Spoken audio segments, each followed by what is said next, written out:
Assignment guideline में ये है कि सबसे इंपॉर्टेंट ये है, बिफोर इवन असाइनमेंट की जो फॉर्मेटिंग की गाइडलाइन दी हुई है, कि आप लोग काइंडली काम जो है ना वो ओरिजिनल करें, एक दूसरे से भी ऑब्वियसली कॉपी ना करें और किसी किस्म का प्लेजरिज्म ना करें। अनफॉर्चुनेटली लास्ट ईयर जब से कोविड आया है, ये दुनिया के अंदर बहुत ज्यादा जो है ना वो सिमिलैरिटी बढ़ गई है। इवन यूएसए के अंदर बहुत सारे स्टूडेंट्स इतनी चीटिंग करनी शुरू हो गए हैं कि बहुत ज्यादा बिजनेस ग्रो करना शुरू हो गया है, पेड असाइनमेंट्स लोग बनवा रहे हैं और इस तरह की हरकतें हो रही हैं। स्पिन ऑफ सॉफ्टवेयर यूज कर रहे हैं कि जी एक ने असाइनमेंट बनाई, दूसरे ने कोई गूगल ट्रांसलेट से या किसी ना किसी सॉफ्टवेयर से उसको कन्वर्ट करके नेट पे लोग मशवरे इस तरह के शेयर कर रहे हैं। ये सारी चीजें ऑब्वियसली दो नंबरी हैं। इंटरनेशनल लॉ में भी इसके अगेंस्ट केस होता है, कॉपीराइट आप एक्चुअली कोर्ट के अंदर आपके अगेंस्ट केस बनता है, क्योंकि ये चोरी करने की तरह है, किसी और की इंटेलेक्चुअल प्रॉपर्टी को आप स्टील कर रहे होते हैं। तो आप सब लोगों से एक गुजारिश है, एक यूनिवर्सिटी जो डिग्री देती है उसके पीछे ये मकसद होता है कि बच्चों को ये चीजें आती हैं, इसको ये सर्टेन स्किल सेट आता है। ये तो मुमकिन है कि आप 8 ग्रेड्स में डिवाइडेड हैं, आपने ए नहीं लिया, ए माइनस ले लिया, ए माइनस नहीं लिया, बी प्लस ले लिया, समटाइम्स आपका किसी कोर्स में बहुत ज्यादा इंटरेस्ट नहीं होता, ये जो भी रीजन है, लेकिन वो सेकेंडरी चीज है। असल चीज ये है कि आप जो काम कर रहे हैं वो बिल्कुल ओरिजिनल प्योर होना चाहिए, वो आपका अपना होना चाहिए। अगर वो नहीं करेंगे तो आपकी अपनी स्किल्स नहीं बढ़ेंगी। और इंसान इसी तरह असाइनमेंट्स बना बना के अपनी राइटिंग स्ट्रेंथ, इंटेलेक्चुअल कैपेबिलिटीज बढ़ाता है। दुनिया में फिर रिसर्च के ऊपर बहुत ज्यादा फंडिंग पे की जाती है, क्योंकि लोग इतना लिख नहीं पाते हैं। आई थिंक हारून रशीद के बारे में आता है कि उसके जमाने में लोग कोई अच्छी तहकीक करके किताब लिखते थे तो वो किताब के वजन के बराबर जो है ना वो सोना उस बंदे को देता था। यानी लिखना इतनी बड़ी स्किल है, चूंकि इल्म इल्म के अंदर इजाफा करना जो है ना ये इतनी बड़ी सलाहियत है। तो आप सब लोगों से भी ये गुजारिश है कि जब असाइनमेंट एक इशू की जा रही है, उसको पॉजिटिव माइंडसेट के साथ जो है ना वो ऑप्ट करने की कोशिश करें, उसमें शॉर्टकट्स ना यूज करें। अगर कोई चीज नहीं समझ आ रही तो you are more than welcome, आप पूछ सकते हैं, डिस्कस कर सकते हैं। अच्छा, दूसरी चीज ये कि असाइनमेंट जब भी आप जमा करा रहे हैं तो जाहिर है एक सर्टेन फॉर्मेटिंग वो देखने में प्रेजेंटेबल होनी चाहिए। अक्सर स्टूडेंट्स क्या करते हैं कि वो एक पैराग्राफ किसी एक फॉन्ट में लिखा हुआ है, दूसरा पैराग्राफ किसी और फॉन्ट में आ रहा है, किसी का फॉन्ट साइज डिफरेंट हो रहा है, किसी का फॉन्ट स्टाइल डिफरेंट हो रहा है, हेडिंग्स इनकंसिस्टेंट आ रही है, कहीं पे हेडिंग बड़ी आ रही है, कहीं पे छोटी आ रही है, कहीं पे सेंट्रलाइज की हुई है, कहीं पे लेफ्ट अलाइन की हुई है। ये इतनी गलतियां हैं कि उससे आपकी असाइनमेंट जो है ना ऐसा लगता है आपने उसमें एफर्ट ही नहीं किया, प्रेजेंटेबल नहीं बना रहे उसको। जिस तरह एक ब्रांड नेम होता है एक चीज को एक प्रॉपर फॉर्म में नजर आता है आपको, हर दफा सेम कलर स्कीम होती है वगैरह वगैरह। अगर आप हेडिंग्स के लिए कोई कलर यूज करना चाह रहे हैं तो उसको फिर हर हेडिंग में हर क्वेश्चन के लिए सेम कलर यूज करें। अगर आप फॉन्ट साइज 14 रख रहे हैं हेडिंग्स के लिए तो हर हेडिंग का फॉन्ट 14 रखें। तो ये चंद एक जनरल गाइड्स हैं जो मैं आप लोगों को बता देता हूँ, ताकि आप लोग यहाँ से ऑनवर्ड हर असाइनमेंट के अंदर इन चीजों का इस्तेमाल करें। एक तो फ्रंट पेज हमेशा लगाएं। बाद स्टूडेंट ये समझते हैं कि जी हमारा नाम तो उस पर टर्निटिन पे लिखा ही हुआ है तो फ्रंट पेज की जरूरत नहीं है। फ्रंट पेज भी वेल फॉर्मेटेड होना चाहिए। बल्कि वर्ड के अंदर आप जब भी न्यू डॉक्यूमेंट बनाते हैं तो उसके अंदर बाय डिफॉल्ट भी ऑप्शन होती है कि आप वो एक आपको बना बनाया फ्रंट पेज फॉर्मेट उसके अंदर ऐड कर सकते हैं, वो यूज कर सकते हैं।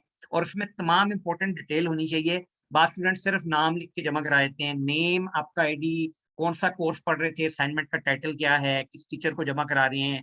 तो वो डिटेल्स जितनी जरूरी है, 7-8 पॉइंट्स बनते हैं, वो आप एक दफा ऐड कर लें ताकि फिर आप उसको एडिट करके जो है ना वो जमा करा सकते हैं। तो फ्रंट पेज लाजमी हर दफा जमा कराएं। दूसरा जो मेरे इस कोर्स में रिक्वायरमेंट होगी कि आप लोगों की कोई भी असाइनमेंट वो मैनुअली नहीं सबमिट होगी, सिर्फ और सिर्फ टर्निटिन के ऊपर सबमिट होगी। और काइंडली इसको वेल बिफोर डेडलाइन जमा करा लिया करें, लास्ट मिनट तक फिर वो नहीं जमा होगी तो ज़ाहिर है या जीरो लगेगा या लेट भी सबमिशन हुई तो उस पर डिडक्शन है वगैरह वगैरह, पेनल्टी बढ़ेगी।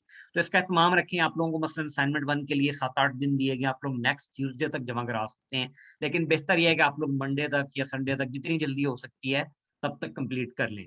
आजकल में आप बना लेते हैं, कोई भी फीडबैक ले सकते हैं। अच्छा, दूसरा क्या होता है फिर सिमिलैरिटी के बारे में लोग सवाल करते हैं। जब आप टर्निटिन पे अपलोड करते हैं, एचईसी ने ये पॉलिसी दी है कि 19% तक अगर आपने कुछ चीजें कोट की हुई हैं तो उसने उनको एक्सेप्टेबल किया, क्योंकि टर्निटिन बहुत सेंसिटिव सॉफ्टवेयर है। टर्निटिन पे आपने एक दफा अपनी असाइनमेंट जमा कराई तो ये आपके नेम और आईडी को भी सिमिलैरिटी में काउंट करता है। अगर आप क्वेश्चन भी लिखेंगे ना असाइनमेंट का तो क्वेश्चन को भी इस बुक से, ये बुक भी चूंकि नेट पे पड़ी हुई है, वो नेट से पिक कर लेगा कि ये क्वेश्चन तो ऑलरेडी बुक में लिखा हुआ है। तो आप लोगों के लिए टिप ये है कि परसेंटेज को आपने कम कैसे करना है। एक तो ये कि क्वेश्चन ना पूरे पूरे कोट करे, सिर्फ एक या दो लफ्ज का उसका टाइटल ले लें।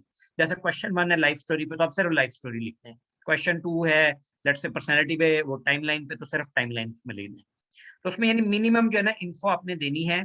और जो चीजें कहीं और लिखी हुई हैं उनको ट्रिम करें, मिनिमाइज करें। अगर कभी आपको कोई कोट देना पड़ता है उसका प्रोफेशनल तरीका यह है कि आप उसके इर्द गिर्द इन्वर्टेड कोमास डालेंगे। और कोट कम से कम डालने। ये कोट्स के लिए एक्चुअली एचईसी ने परमिशन दी है कि 19% तक अगर कोई कोटेशन वर्क आपको जरूरत अगर पड़ी है तो आप कर सकते हैं। बेस्ट ये है कि आप इतना भी ना करें, बल्कि बाज केसेस में लोग 5% के बारे में भी सेंसिटिव होते हैं कि 95% से ज्यादा ओरिजिनल होना चाहिए, 5% भी सिमिलरिटी नहीं आनी चाहिए, बट एनीवे ये अपर लिमिट है। और इसी तरह अगर आप कहीं से कोई आइडिया पढ़ते हैं, लेट से क्वेश्चन नंबर 3 में आपसे पूछा हुआ है कि आपकी पर्सनैलिटी टाइप क्या, आपने एक टेस्ट किया, एक वेबसाइट आपको पर्सनैलिटी बता देगी, तो आपने उसके ऊपर अपने कमेंट्स देने हैं। अगर उसकी कोई बात लिखनी पड़ती है तो उसको किसी तरह रीवर्ड करके लिखें। दूसरा ये हल है। तीसरी चीज ये, अगर सिंपल समरी का काम कहीं पे पूछा जाए, फर्ज करें एक सवाल में कहा जाता है कि जी फला आर्टिकल आप पढ़ें और उसको समराइज करें, तो समराइज करने का भी तरीका ये है कि आप एक दफा आर्टिकल पढ़ लें, उसके बाद उस आर्टिकल को बंद कर दें और 5-10 मिनट की शॉर्ट ब्रेक लें। उसके बाद वर्ड डॉक्यूमेंट खोलें और उसके अंदर फिर लिखें जो कुछ आपको समझ में आया है। अब आपकी समरी बिल्कुल ठीक होगी। अगर आप फौरन लिखते हैं, बाद स्टूडेंट क्या करते हैं कि इधर आर्टिकल खोला हुआ और साथ साथ ही लिखना शुरू कर देते हैं, तो आप एज इट इज आर्टिकल के जुमले डाल रहे होते हैं, जिनकी वजह से फिर आपकी सिमिलैरिटी आती है और फिर उसकी वजह से जाहिर है लोग परेशान होते हैं कि जी मैंने तो चीटिंग नहीं की, मैंने तो खुद लिखा था। वो बज़ाहिर खुद ही लिखा था, लेकिन अल्फाज आपके माइंड में एज इट इज पड़े होते हैं। ये आपको सिमिलैरिटी कट करने का जो है ना उसके अंदर तरीका बताती है। ठीक है, बाकी ये कि जाहिर है चीटिंग को भी अवॉइड करना है अपने, और ब्लेम्स को काइंडली अवॉइड करें स्टूडेंट्स के अंदर। ये भी मैं असाइनमेंट में भी शेयर करता हूँ, स्टीफन कवी की जो बुक है habits of highly effective people, उसके अंदर भी उसने पहली चीज यही शेयर की है पहले पॉइंट के अंदर, कि दुनिया के अंदर अक्सर लोग क्या करते हैं, लोगों की अक्सरियत वो खुद मेहनत नहीं करती, वो चुप करके ना इल्जाम डाल के खुश हो जाते हैं। वो कहते हैं यार ये जो कुछ हो रहा है या गवर्नमेंट की वजह से हो रहा है, ठीक है जी, या फलाने इदारे की वजह से हो रहा है। उनका मतलब क्या होता है कि मेरा कोई कसूर नहीं है, मैं बिल्कुल ठीक हूँ और बाकी दुनिया जो है ना वो गलत है। ये जो ब्लेम गेम है ना, इसका कोई बेनिफिट नहीं होता। तो जितना इल्जाम, जो दुनिया के जितने सक्सेसफुल लोग हैं ना, वो हमेशा सेल्फ ब्लेम करते हैं, अपने ऊपर इल्जाम डालते हैं। इसी वजह से वो लोग इंप्रूव करते हैं, क्योंकि जब आप अपने आप को कसूरवार ठहराते हो तो आप ये देखते हो कि मैं कहाँ पे चेंज करता तो ये चीज नहीं होनी। और बिलखुसूस स्टूडेंट से खुसूसी रिक्वेस्ट है, लोग लेट होने में, अटेंडेंस में, बाकी चीजों में ये करते हैं कि एक्सक्यूजेज लेके आ जाते हैं। Kindly do not rely on excuses, और जो है ना उसको बीट करें, यानी बीट टफर देन दैट। आजकल की जो न्यूअर जनरेशन आ रही है, अनफॉर्चुनेटली सारी दुनिया के अगर आप मोटिवेशनल स्पीकर्स को सुने तो वो यही कह रहे हैं कि न्यू जनरेशन इतनी सॉफ्ट है कि एक दफा आप उनको साथ टफ बात कर लें वो इस चीज पे गिव अप कर देंगे, जरा सी डिफिकल्टी आ जाए तो फौरन गिव अप करके बैठ जाएंगे। और गिव अप करना इज नॉट द सोल्यूशन, ये मतलब मसाइल का हल नहीं है। सो यू हैव टू मतलब बी हार्ड वर्किंग।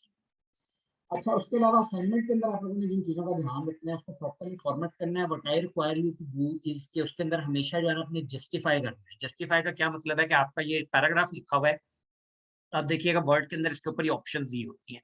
आप कंट्रोल जे दबाएंगे तो उससे भी हो जाएगा, अदरवाइज आप यहाँ पे क्लिक करेंगे, ये जो बराबर लाइन वाला है आइकन, तो उससे आप देखिएगा पैराग्राफ ना एंड से स्मूथ हो जाता है। जैसे अगर ये पूरा एक पैराग्राफ है तो इसने अब इन लाइंस को बराबर कर दी है, जबकि अगर ये ऐसा नहीं है, इन जो डिफॉल्ट ऑप्शन होती है यूजुअली वो लेफ्ट अलाइंड होता है, तो इसमें ये एंडिंग लाइन जो है ना वो बराबर नहीं आ रही होती। तो इसका आप लोगों ने ध्यान रखना है, इसको हमेशा जस्टिफाई करें। सेकेंडली फॉन्ट हमेशा कैलिबरी यूज करें। वैसे टाइम न्यू रोमन भी स्टैंडर्ड होती है, but what I would recommend is कि ये रिसेंट फॉन्ट है, ये ट्राई करें। और फॉन्ट साइज जो है हमेशा 11 रखें। हेडिंग वगैरह में आप बढ़ा सकते हैं, बट टेक्स्ट को काइंडली 11 फॉन्ट रखें। एक स्टूडेंट ने 12 किया होता है, किसी ने 10 किया होता है, किसी ने, वो फॉन्ट डिफरेंस नहीं होनी चाहिए। लाइन स्पेसिंग भी सिंगल होनी चाहिए। और नंबर ऑफ वर्ड्स जो स्पेशली जिन चीजों में पूछे होते हैं वो काइंडली एंड ऑफ असाइनमेंट में या एंड ऑफ क्वेश्चन पे मेंशन कर दिया करें। और रेफरेंसेस भी जो है ना वो हमेशा दिया करें। उसके अंदर 2-3 तरीके हैं, एडवांस लेवल के रेफरेंसिंग भी आपको बता देंगे, लेकिन इसके अंदर सिंपली जो है ना वर्ड के अंदर बहुत आसान तरीका होता है कि रेफरेंसेस का टैब इसने दिया हुआ है, आप इंसर्ट फुट नोट कर दें तो वो नीचे ही रेफरेंस आ जाता होता है। तो अगर आपने किसी जगह से कोई इन्फॉर्मेशन ली है, कुछ स्पेशली स्टैटिस्टिक्स अगर कोई शेयर किए हैं, तो उसको हमेशा कोट किया करें कि ये मैंने इस जगह से चीज पिक की थी। बाकी अच्छा तरीका ये, अगर मजीद आपको थोड़ा बेहतर काम करना है तो आप पेज नंबर बॉटम राइट पे मेंशन कर सकते हैं।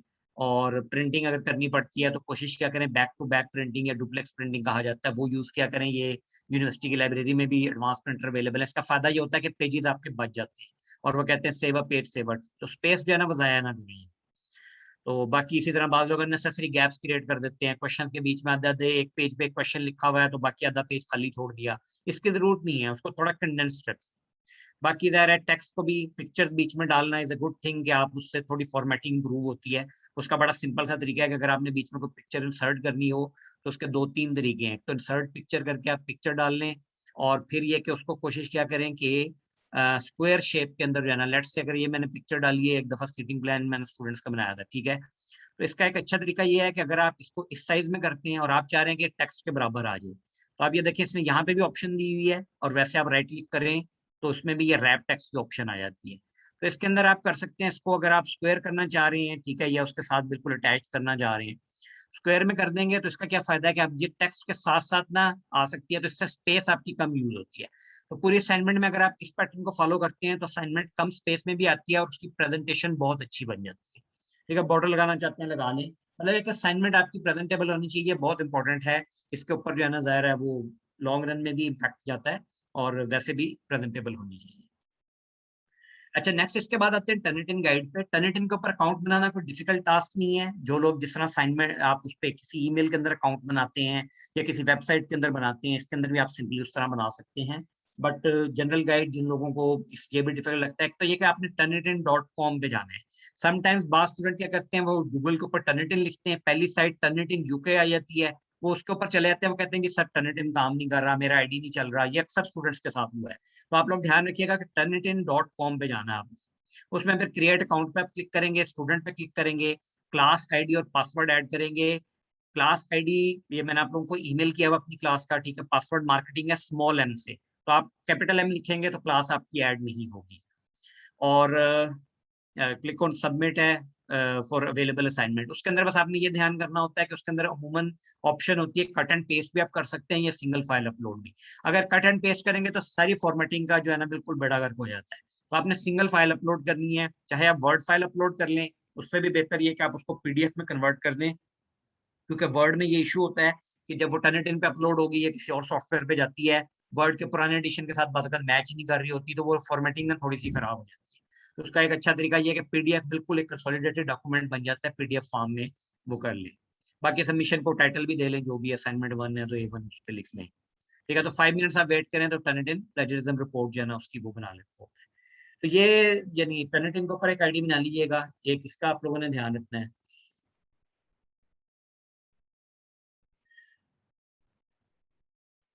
इसके बाद आते हैं असाइनमेंट के ऊपर। असाइनमेंट में अब प्रोफाइल के अंदर क्या करना है, आप लोगों ने एक्चुअली अपनी इन्फॉर्मेशन देनी है। इसमें आपने अपना नाम बताना है, यूनिवर्सिटी आईडी है, ये तो जस्ट इन्फॉर्मेशन के लिए असाइनमेंट में भी मेंशन होगा। पर्सनल ईमेल एड्रेस अगर आप शेयर करना चाहें कि वो क्योंकि यूनिवर्सिटी का आईडी यूजुअली आपकी ग्रेजुएशन पर खत्म हो जाता है, ठीक है। मोबाइल नंबर ये अव्वल तो कई लोगों ने शेयर कर लिया हुआ है। करंट रेजिडेंस आपकी किस एरिया में है, पूरा पोस्टल एड्रेस देने की जरूरत नहीं, सिर्फ जस्ट एरिया का जो है ना वो आइडिया।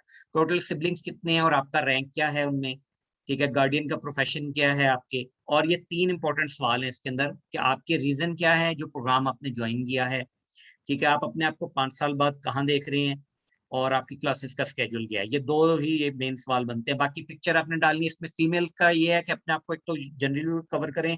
जो फीमेल वेल लेती हैं वो बेशक विद वेल भी लगा सकती हैं, do not have an issue with it, ठीक है। मकसद सिर्फ ये होता है कि आपकी आइडेंटिफिकेशन जो है ना वो इवेंचुअली, मैं हर स्टूडेंट के साथ क्योंकि मल्टीपल वाइवास करता हूँ तो हर स्टूडेंट को मुझे इवेंचुअली पता चल जाता है। अच्छा, क्वेश्चन 12 आप लोग बेशक ओमिट कर दिएगा, क्योंकि ये फिजिकल क्लासेस के लिए मैं बनवाता होता हूँ नेम प्लेट। हमारी चूंकि ऑनलाइन क्लास जा रही है इसलिए इसकी जरूरत नहीं है आप लोगों को, ठीक है। तो एक ये हो गया।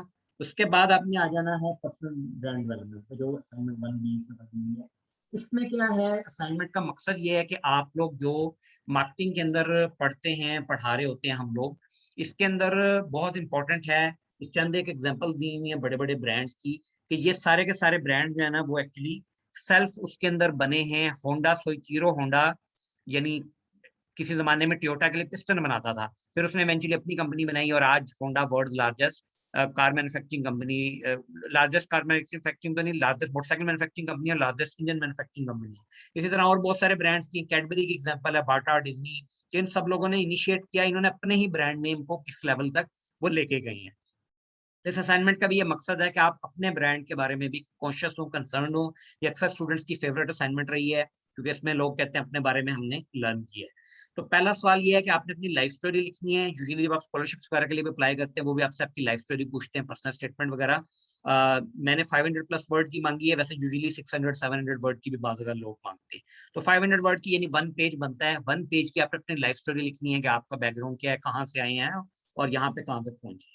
दूसरा पे टाइमलाइन है। ये डिजाइन करने में अमूमन लोगों को डिफिकल्टी आती है। इसके भी 2 तरीके हैं। आप लोग एक्सेल के अंदर बनाना चाहें एक्सेल में बना सकते हैं। उसमें ये होता है कि आप यानी ये कुछ उनको ईयर्स को चुन के इसके अंदर ईयर लिख लें, आपका जो ईयर ऑफ बर्थ है वो यहाँ पे लिख लें, ये 2000 की अगर आपकी बर्थ है तो आपने यहाँ पे 2001 कर दिया, 2002 कर दिया।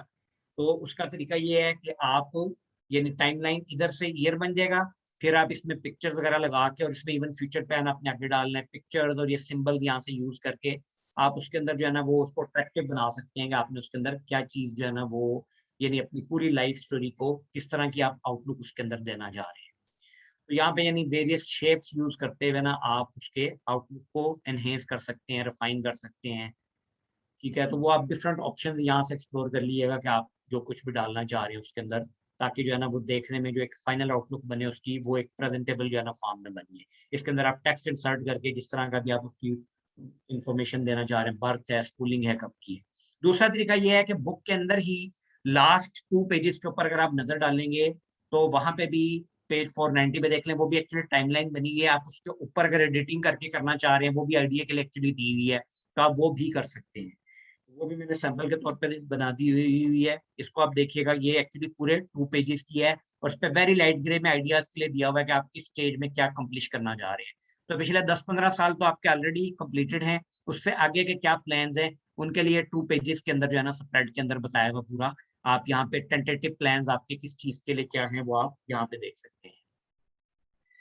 ठीक है, ये होगी टाइमलाइन। इसके बाद है पर्सनैलिटी टेस्ट। एक्चुअली इंसान की जो पर्सनैलिटी है वो उसको बहुत इंपॉर्टेंट होती है। ये बड़ा फेमस टेस्ट है, इसने 16 डिफरेंट पर्सनैलिटी टाइप्स में लोगों को डिवाइड किया हुआ है।